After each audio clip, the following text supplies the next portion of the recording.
Hello and welcome. This is Japan, and we are on episode 4, but not episode 5, and show 5 of the series so far, at least with the Proving Ground section. And we're going to just jump right into it. Kind of had a person wanted to come in, which was Marty Martinez.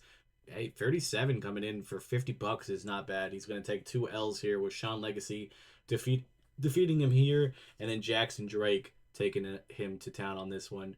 He had 37 on both sides, so if he ever wants to come, I think we'll be perfectly fine having him in. $50 probably a little high for my roster. Not necessarily a bad thing, but having him come in here, like if the heels want to come in and just take some L's to baby faces, I'm cool with that. Kevin Knight was also off the show, so we kind of had to have a kind of stacked up here.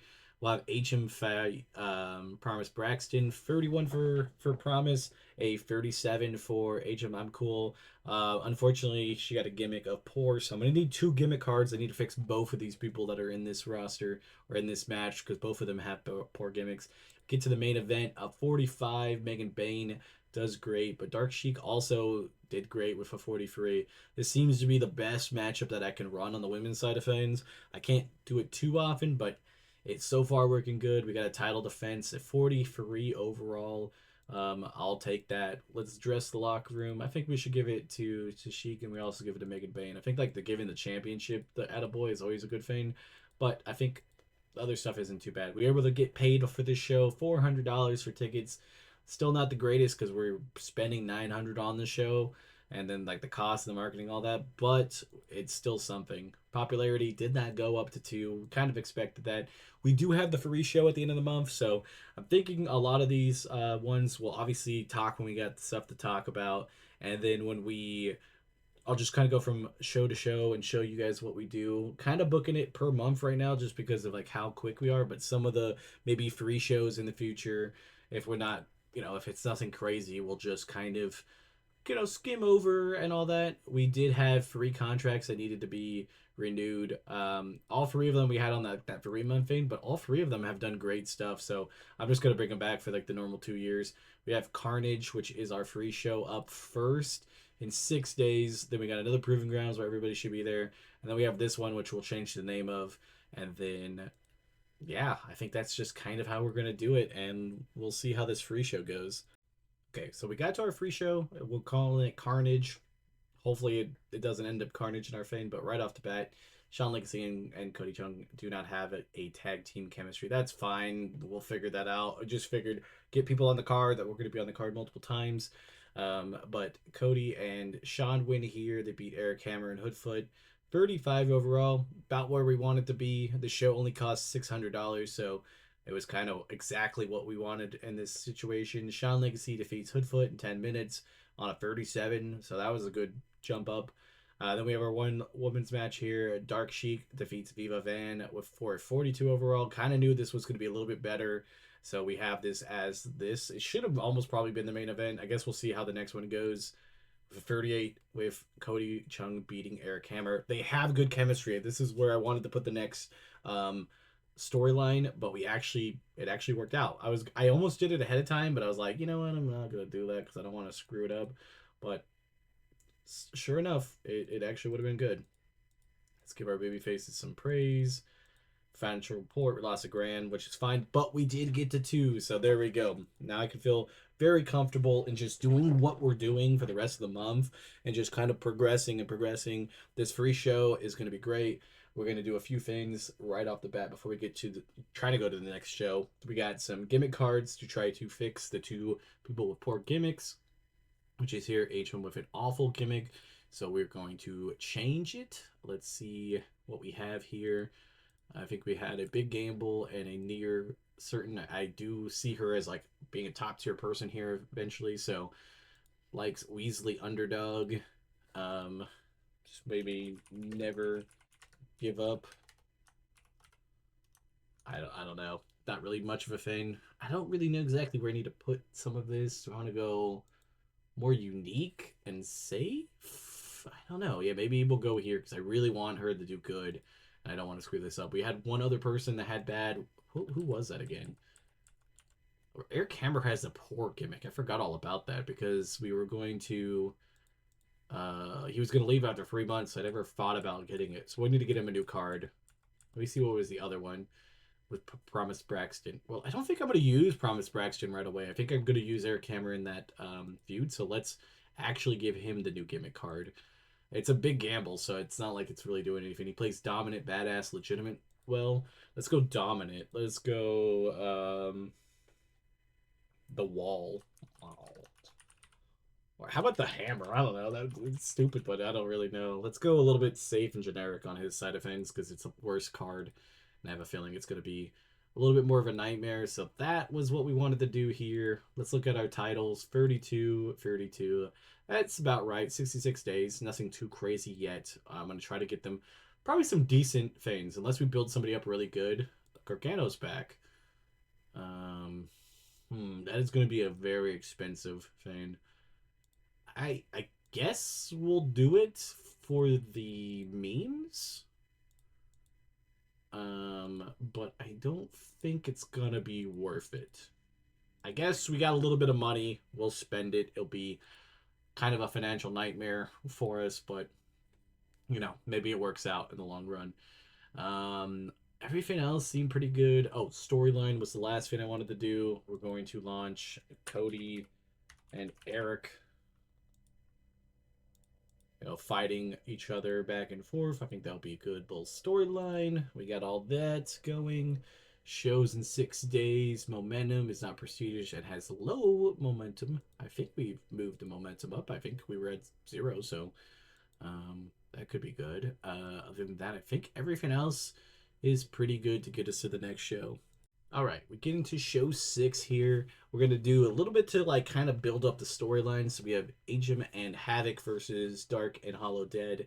I just realized I flipped this the wrong way. I should have done this something a little bit different here, but it's okay. Dark out of 52. It was supposed to be Agem and her rival. It should have been that, and or at least at least I tied these other two together. I was trying to get one of the storylines, but I ended up I was supposed to do both storylines, but I only did one here. Either way, decent match. 38 to start off the show. We got the gimmick change going for HM. Was a success. Great. Adequate. I mean, I guess that's not the worst thing. Not gonna mess her up too much.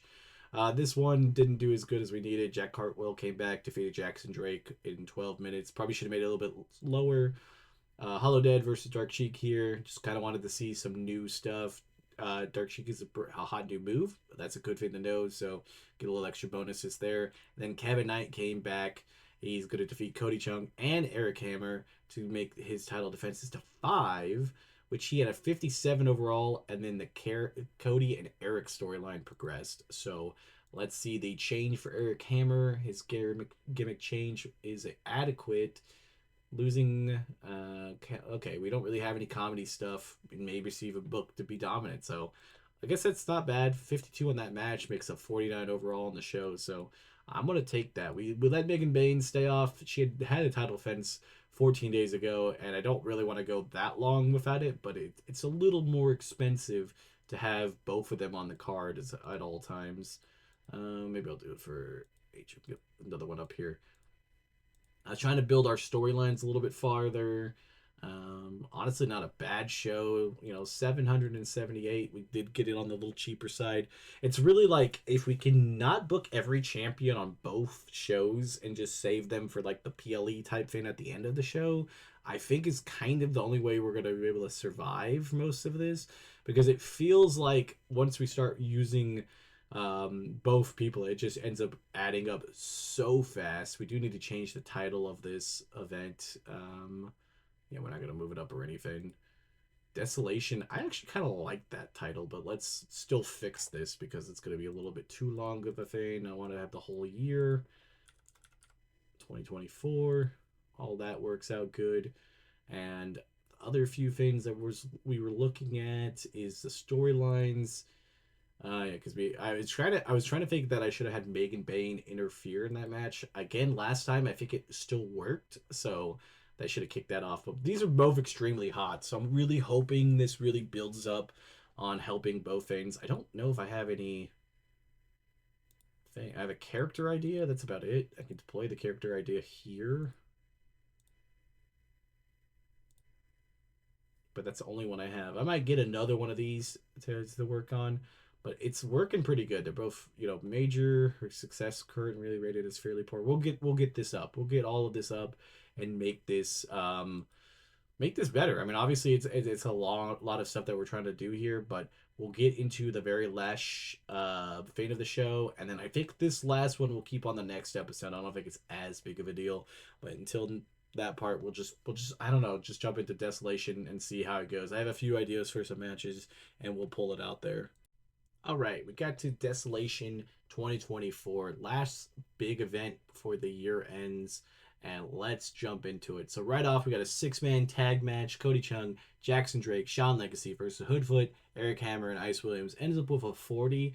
Best worker here was Cody Chung. He's been doing great. This will also bring up the event, segment of Cody Chung and Eric Hammer. I'm pretty sure with the segments I've noticed is that like if they're in the same match against each other, it brings it up, but the heat gets lost a little bit because they want solo matches against each other. But I really want to make sure we like make these slow burn. Like I would like to make some of these to spring.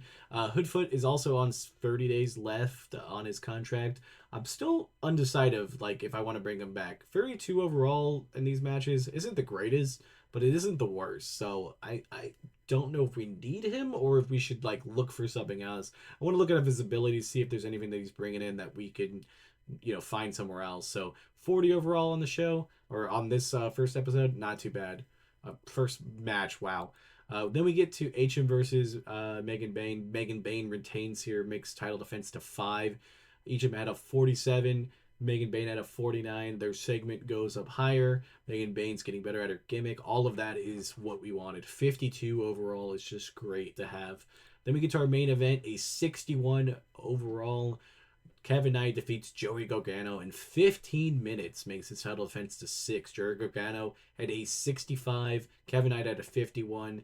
Joey Gargano came in. His gimmick was poor. He was on a one-day contract, so not the or one appearance contract, so not the greatest to have that. But I figured for a end of the week or end of the year show, it was worth bringing in. It's gonna cost us an extra, grand there because look at the show loss is 2,200, which what probably 1,400 of that is just Joey Gargano.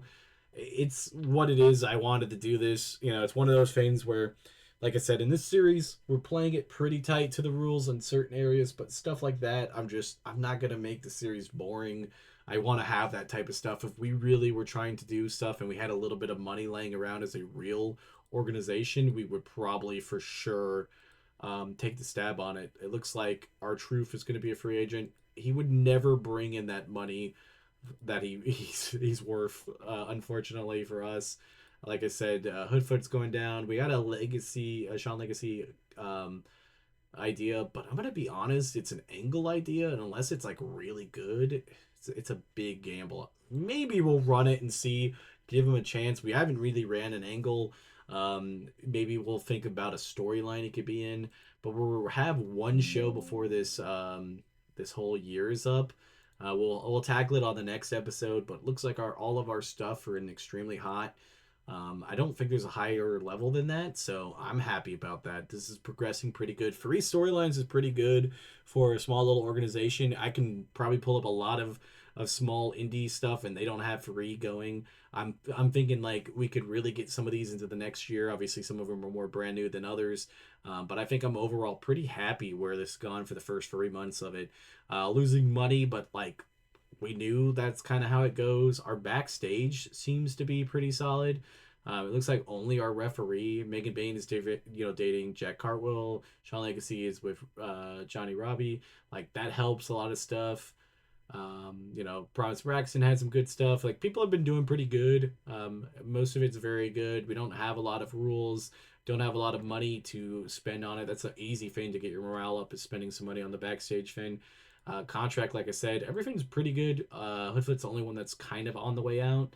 If we look at him, his popularity is not the greatest in the Southwest. He is from the Midwest. I don't know if we're paying travel. I just realized that.